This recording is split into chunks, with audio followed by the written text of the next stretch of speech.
여러분 반갑습니다. 퓨처 에전트 양성식입니다. 위클리 퓨처 파일 2015년 6월 세 번째 소식입니다. 이번 주 첫 번째 소식은 3D 프린터로 만든 다리에 대한 얘기입니다. 여기 있는 다리를 보시면 알겠지만 철제로 된 다리고요. 이 다리를 만드는데 3D 프린터가 이용됐다는 그런 내용인데요.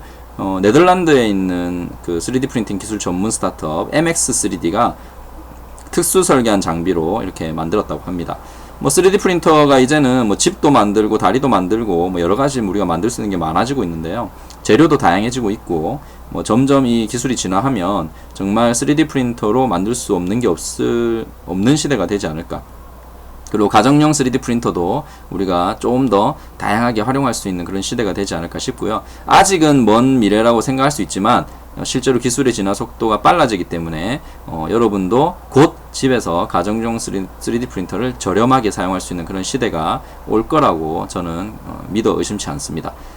그리고 이 동영상 제가 공유했으니까 어떻게 3D 프린터로 다리를 만드는지 참고하시기 바라겠습니다. 자, 그 외에도 제가 드론에 대한 미래 드론 192가지 쓰임새, 그래서 토마스 프레이가 2014년에 공개했던 자료 보여드리고요. 그리고 드론 유비쿼터스 시대 황금알 될까, 드론과 관련된 소식도 잠깐 언급을 했습니다. 참고하시기 바라겠습니다. 자, 그리고 소프트뱅크의 체중계 광고인데요. 소프트뱅크가 디지털 체중계를 개발해서 이거를 광고로 만든 겁니다. 근데 광고가 상당히 재밌습니다. 그래서 요즘 이런 광고를 우리가 병맛 광고라고 하죠. 말도 안 되는 내용으로 재밌게 만들어서 소비자들이 이목을 끄는, 하지만 그 안에 제품에 대한 어떤 기능, 그리고 제품이 가진 어떤 특성을 잘 드러내는 그런 광고들을 병맛 광고라고 합니다. 그래서 우리나라에서도 요즘 최근에 늘어나고 있는데 일본의 병맛 광고 중에 하나 또 공유를 했습니다. 참고하시기 바라겠습니다. 자, 그 외에도 삼성의 CSV, 공유가치 창출과 관련된 좋은 영상이 있어서 공유했는데요. 아르헨티나에서 펼쳐진 삼성전자의 공유가치 창출 사례입니다. 여기 보시면 차량 뒤에, 삼성전자의 이제 배송 차량이죠. 물류 차량의 맨 뒤쪽에 디스플레이를 달아서 뒤에 있는 차들이 추월을 하기 전에 앞쪽에 차가 어디쯤 오고 있는지 추월을 하기 전에 볼 수 있도록, 그래서 안전하게 추월을 할 수 있도록 도와주는 그런 배송 차량입니다.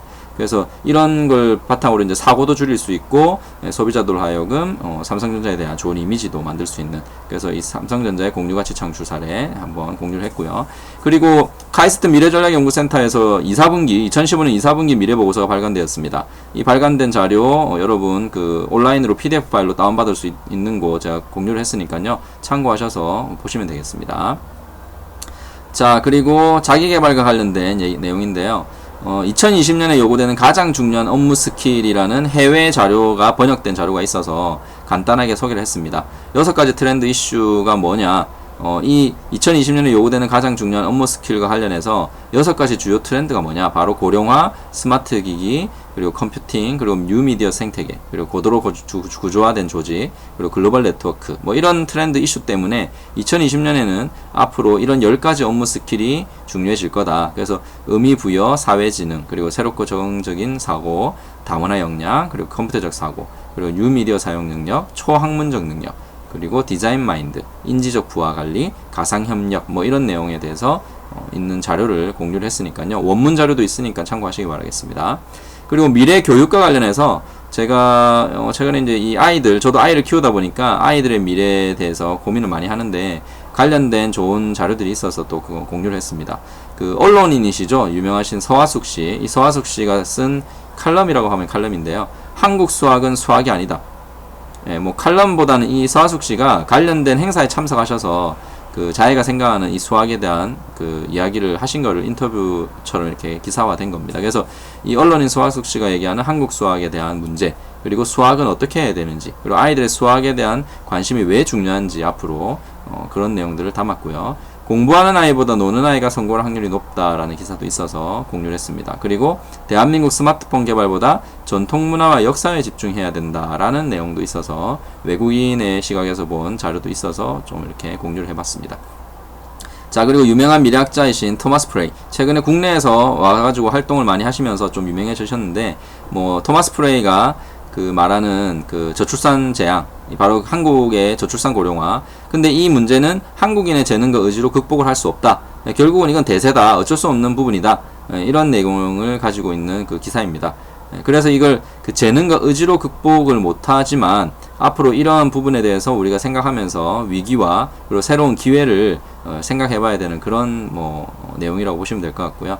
미래라는 거는 어쨌든 우리가 아직 오지 않은 거기 때문에 알 수는 없습니다. 그래서 미래학을 우리가 흔히 퓨처 스터디라고 하지 않고 퓨처스 스터디라고 합니다. 미래는 여러 가지 시나리오를 가지고 있겠죠.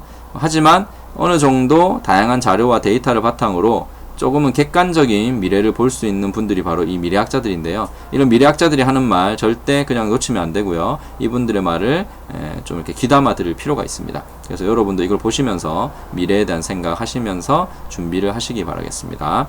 자, 저는 퓨처 에이전트 양성식이었습니다. 2015년 6월 두 번째 위클리 퓨처 파일, 세 번째죠. 세 번째 위클리 퓨처 파일 브리핑이었습니다. 고맙습니다.